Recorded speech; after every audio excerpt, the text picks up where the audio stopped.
Paano nga ba ang mag-layout ng flooring? Sa video na ta ay pag-usapan natin kung paano nga ba ang tamang pag-layout. Sa pag-layout nga pala, ay kailangan nating gumamit ng level hose.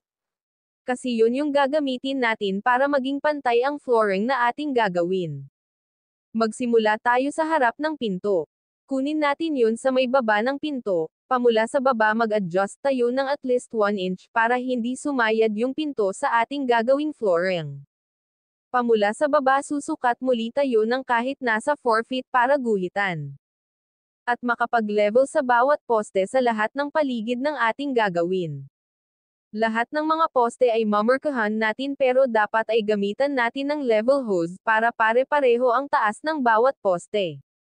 At kapag lahat ay na-level na natin, mag-drop ulit tayo, pamula sa guhit baba ulit tayo ng 4 feet sa lahat ng poste at ayun na ang magiging layout natin, pwede na nating batokan ng tansi ang ating mga poste. Makikita nyo na may mga nilagay na akong tansi. Sa aming ginagawa, kasi yan na po yung tamang pag-layout, at ayun pwede na tayo magsimula sa pagpo-flooring.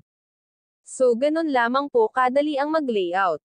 Muli, ako po si John Paul Malabanan, o mas nakilala bilang simpleng pintor, nag-iiwan ng katagang. Ito na talaga, ang totoong laro ng buhay.